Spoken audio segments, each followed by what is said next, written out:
Les modèles de dégradation. Alors, les modèles de dégradation, j'en parlais un petit peu parce qu'ils sont moins connus que les modèles de fiabilité, tels que Vebul, le normal par exemple. Donc, parmi les lois de dégradation utilisées, on peut utiliser des modèles explicatifs, mais ceux-ci sont rares car ils nécessitent de connaître précisément la physique des phénomènes. C'est par exemple la loi de Paris pour décrire une propagation de fissure. Alors, il existe également les modèles à espace d'état, multi-états, mais ceux-ci sont également peu utilisés opérationnellement. Ce sont des modèles markoviens qui considèrent des états de dégradation plus ou moins prononcés.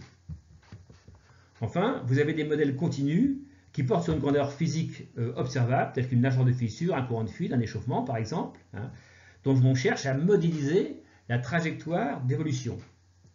Alors, ces trajectoires peuvent être modélisées par des processus de Lévy que l'on choisit en fonction de l'évolution du phénomène observé. Ainsi, parmi les processus de Lévy, le processus gamma, ça peut permettre qui est bien connu, qui est le plus connu, disons, peut permettre de modéliser une dégradation croissante monotone, et est représentée en rouge sur ce graphe.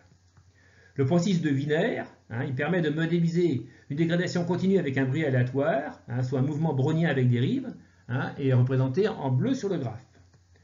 Le processus de Poisson composé permet de modéliser donc des phénomènes de choc, soit une dégradation avec des sauts à différents instants, et est représenté en bleu clair sur le graphe.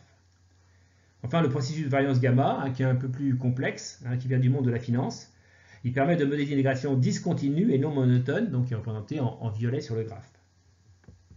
Alors, ces processus sont dits stationnaires, c'est-à-dire qu'ils sont caractérisés par des incréments indépendants qui ne dépendent que de la longueur de l'intervalle de temps. C'est-à-dire que la vitesse moyenne de dégradation est constante. Alors, les processus de Lévy, en fait, ils peuvent devenir non stationnaires par un changement de variable, le temps, et accélérés par un facteur d'accélération, comme on le voit ici. Donc, on peut choisir par exemple une fonction de type puissance inverse, de type puissance pt puissance q, comme montré sur le graphe. Et donc, par le changement de variable, on va prendre ce genre.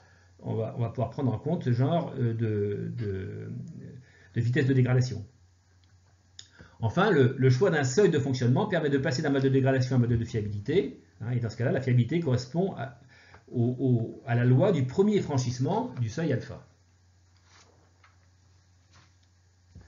Alors, les processus de Lévy peuvent être notamment utilisés pour caractériser des composants électroniques soumis à usure, ce qu'on appelle les wear-out.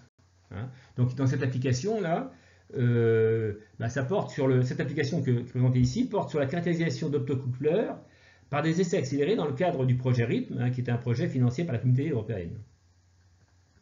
Alors, à partir de mesures en essai de la puissance optique, donc un processus de Wiener non stationnaire accéléré en température et en courant a pu être ajusté de cette manière. Voilà.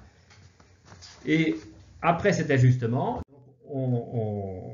à partir du modèle de dégradation qui a été ajusté, il est possible d'obtenir la trajectoire d'usure et la courbe de fiabilité au seuil alpha dans n'importe quelle condition de stress, soit par simulation de Monte-Carlo, soit par calcul analytique, comme c'est représenté ici.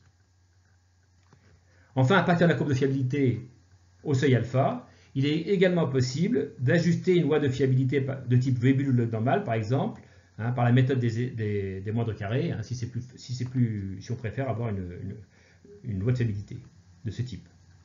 Donc ces travaux ont fait récemment l'objet d'une publication à l'ESREL, qui est indiquée ici en rouge.